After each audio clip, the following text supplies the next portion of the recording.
GOP leaders are freaking out at the election results from this Tuesday, especially the special election in Pennsylvania's State House District 12, where a Democrat pulled off a massive upset in a district that was plus 18 Donald Trump in 2024.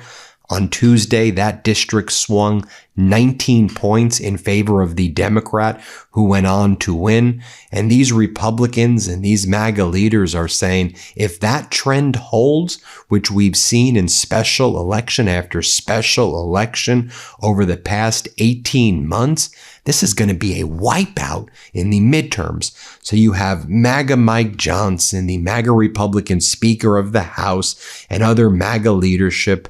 They're running across the country and they're trying to do whatever they can to lie to the people of the United States and fearmonger and talk about communism this and communism that, and hope that people don't realize that the Trump regime has destroyed their lives. The problem, MAGA Mike, is when you're there, you just remind people about how your so-called big, beautiful bill, your disastrous budget bill, and Trump's never-ending wars, and your cover-up of the Epstein files has disgraced the United States and destroyed the lives of so many people, how you've ripped away health care from people, how you've destroyed jobs, and how not only have you and Donald Trump not kept your promises, you've been exposed as total frauds, which Donald Trump has been his entire life. A fraud and a bankrupter.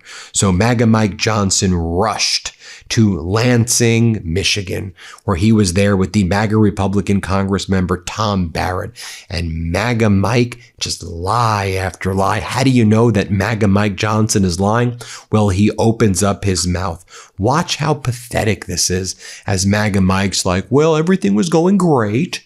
The economy was just booming, but then we had to do the war in Iran. Of course, everyone knows we had to do. No, we don't know that. Donald Trump rushed into this catastrophic war with Netanyahu for no reason at all, never even gave any explanation to the American people. But MAGA Mike's like, but now I'm going to say communism. I'm just going to say communism over and over again to try to scare you. Here, play this clip. History will record this will be one of the most successful and productive Congresses in the history of the institution since 1789. Why? Because we did what we said we were going to do. We passed about 800 pieces of legislation. We codified over 125 executive orders, and we brought the biggest tax cuts and the biggest wage increases in generations. We mentioned the biggest tax refunds that Michiganders have experienced. But we also infused our legislation with pro-growth policies. We set the table for the U.S. economy to take off like a rocket. If you look at it, we were doing that the first quarter of this year, and then we got into this conflict with Iran. Now look, we had to act. Iran was on the verge of having nuclear capability. The largest state sponsor of terrorism could not be allowed to do that. It was in America and the whole world's interest to make sure that couldn't happen. We did it, and now we got to resolve that. I'm convinced, as the president is, as soon as that happens, that we will be able to get stability again to gas prices and hold this down. But we're in the process of doing that. I believe we're in 7 days before the election or not. People understand you cannot turn the government over to radical Marxist communists, okay? Because they will take over everything. Your taxes will go through the roof. Your opportunity will go through the floor, and it will lead to human suffering every single time in history. Socialism or communism has been tried. It's been an abject failure, and it's led to human suffering and famine and poverty. We cannot go down that road. So you need hardworking Americans. Right? How utterly pathetic was that? Then MAGA Mike goes, okay, and if I haven't made my point clear, everything was great, but where it was bad, it's Biden's fault, okay? Let's just blame Biden. And this is what he says again, we need to all blame Biden. I mean, how pathetic is this? Now, we know prices are high right now, and we're working every day to make sure they continue to come down. Remember that we inherited from the Biden-Harris administration the highest inflation in 40 years, so it's taken a while to climb out of that. The Iran conflict is going to, and that will help make sure that gas prices stay low, and that will bring down the prices of groceries as well, because the transport costs of oil and gas. But every day, Republicans are working really hard. And then MAGA Mike's like, but I'm very bullish on the midterms. I think we're going to all win. I think we're going to look great. By the way, even the people next to him, I circled him, are looking at him like, oh my God, how does this guy even lie like this all the time? Here, play this clip. bullish on the outcome of the election. It's 77 days from today, but who's counting, okay? It is true, we have to defy history. Only twice in 90 years has a sitting president picked up seats for his party in that first 2-year cycle, but it's going to happen this year. And it's a combination of factors. Not only do we have a great record to run on, we have much stronger candidates. This is a contrast election, a contrast between common sense, represented by a guy like Tom Barrett, and crazy. And that's what his opponent represents. Those policies are crazy. It'd be terrible for Michigan, terrible for America. And that's why we're very confident. You know, we're hearing from voters from across this country as well.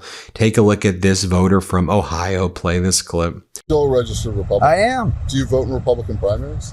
I do. So you're just not happy with the way the I'm not happy with, well, the party that I know doesn't exist. Yeah. Hopefully it finds its way. If you could say something to President Trump right now, what would you say? Resign. You're destroying the country. And so there's a Republican voter, longtime Republican voter, still votes in the primaries, not going to vote for Max Miller, obviously very upset with President Trump. Wow.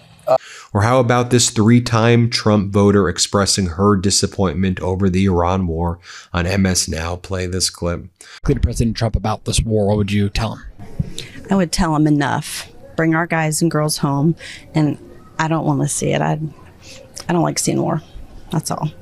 We need to protect our borders and keep our family here safe. Is the fact that, you know, President Trump launched this war with Israel after campaigning on no new foreign wars, does that bother you at all? Yeah, it does. He was a no war president, and now we're at war. So I'm not thrilled with that at all. Or how about this 52-year-old man who said he has been voting in every election since he was 18 and never voted for a Democrat. But in Texas, he intends to vote for James Tallarico for the first time. The first time he'll ever vote Democrat. Play this clip. And when you talk about corruption, there was a 52-year-old man. He did not want to be filmed on camera when we were inside, but I spoke with him afterwards. He said he has been voting every election since he was 18 years old, and he has never voted for a Democrat. He believes Ken Paxton is corrupt. He will not vote for him. And I said, so will you vote for James Tallarico? And he said, I'm seriously considering it. He clearly was impressed that he came here, listened to what people had to say, and look, the polls are incredibly tight. But what I really noticed in the latest poll that came out today is that in all of the key metrics, James Tallarico is ahead. He's ahead on the economy. He's ahead on affordability. He's even ahead on keeping Texans safe. And so he's going to stay here tonight. He's going to do a rally not far from where I'm standing.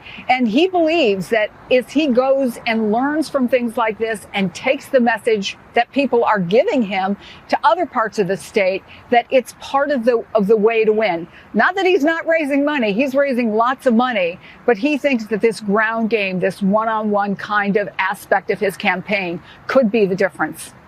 Speaking about Texas, as diesel price reaches record highs and gas prices are record highs, the diesel crack spread is over $102 a barrel. Regular gas price is $90 a barrel, $4 per gallon and more on average. Average price of diesel's like $5.27, something like that. This was just from, every day the price is going up on diesel, 10, 12, 15 cents.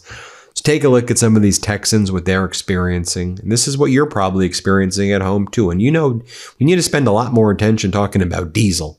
I know we talk a lot about gas, as we should, but also diesel is what fuels our industries and agriculture and our freight and everything. And that's going to result in lots of other prices going up. And Donald Trump's just saying his new plan, not even a plan at all with Iran, is just to do nothing. He goes, I'm just going to disengage and that will do it. That will strangle Iran. So utterly pathetic. Here, play this clip. Well, I used to have a big Ford F-250 diesel, and I had to get rid of it because the prices were too high. Just seems like every day they go up, you know? They'll go down for a couple of days and they shoot back up even higher. It's not sustainable. None of this is sustainable. Now we're getting some new polling out of Michigan. El Sayed is now leading Rogers amongst independents, 44% to 46% in the latest tip poll. What about Michigan statewide? 45 to 42%. Abdul El Sayed leads in tip. The TIPP poll is is a top rated poll in Michigan. So in this poll, Abdul El Sayed leads by 3 points. Jocelyn Benson just destroying John James, 53% to 37% right there. Amongst registered voters, Abdul El Sayed up 43% to 39% against Mike Rogers.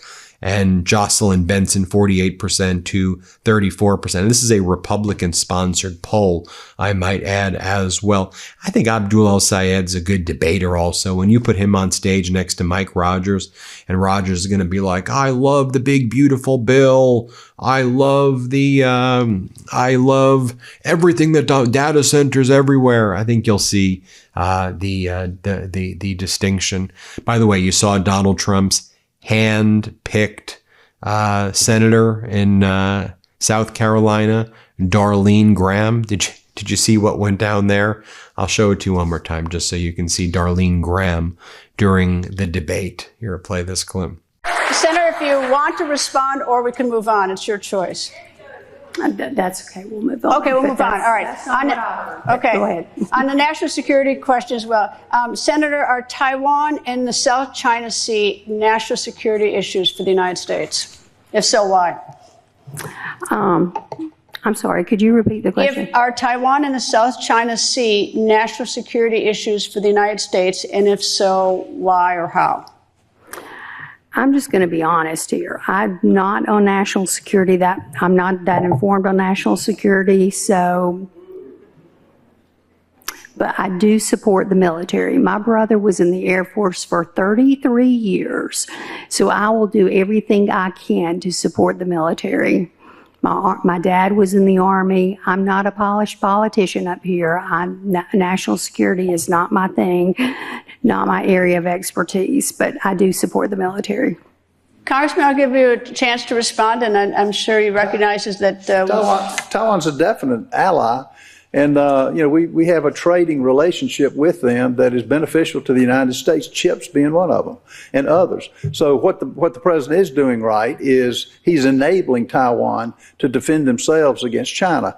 But it's peace through strength that he's showing with Iran that China, Russia, others are looking at it so that they don't want to deal with America, and that's why they haven't attacked Taiwan. If they had some weak Democrat in office like Biden or another Obama, yeah, they'd take it over. But we can't let that happen. We got to take a strong, a peace through strength is working.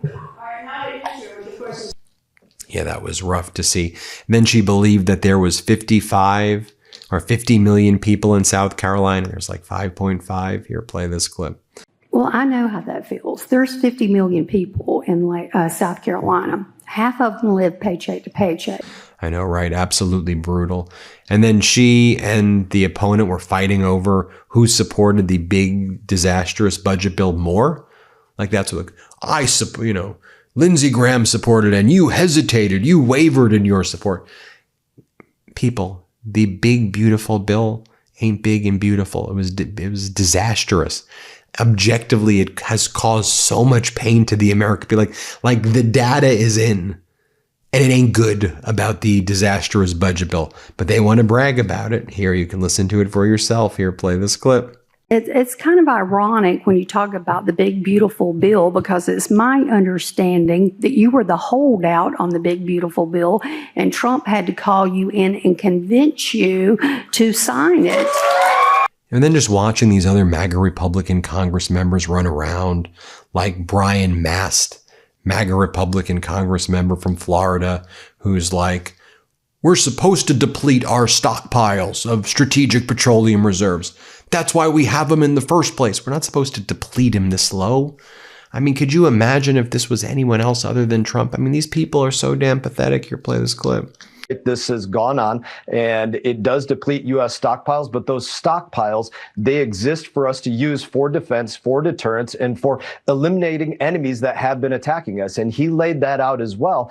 Iran has been attacking us for the last 30 years, but even if I gave you a number of the last 30 months, in the last 30 months before Epic Fury, they attacked us over 350 times, killed 3 U.S. service members, countless contractors, driving small boats into our big ships, firing ballistic missiles and drones at us. This has been sustained. And Epic Fury is simply the first time that the United States of America has said, you know what? We're not going to take this anymore. And the only way we bring that forever war to an end is to end those that have been conducting it against us. And so that's what has to be done, no matter how long that takes. Okay.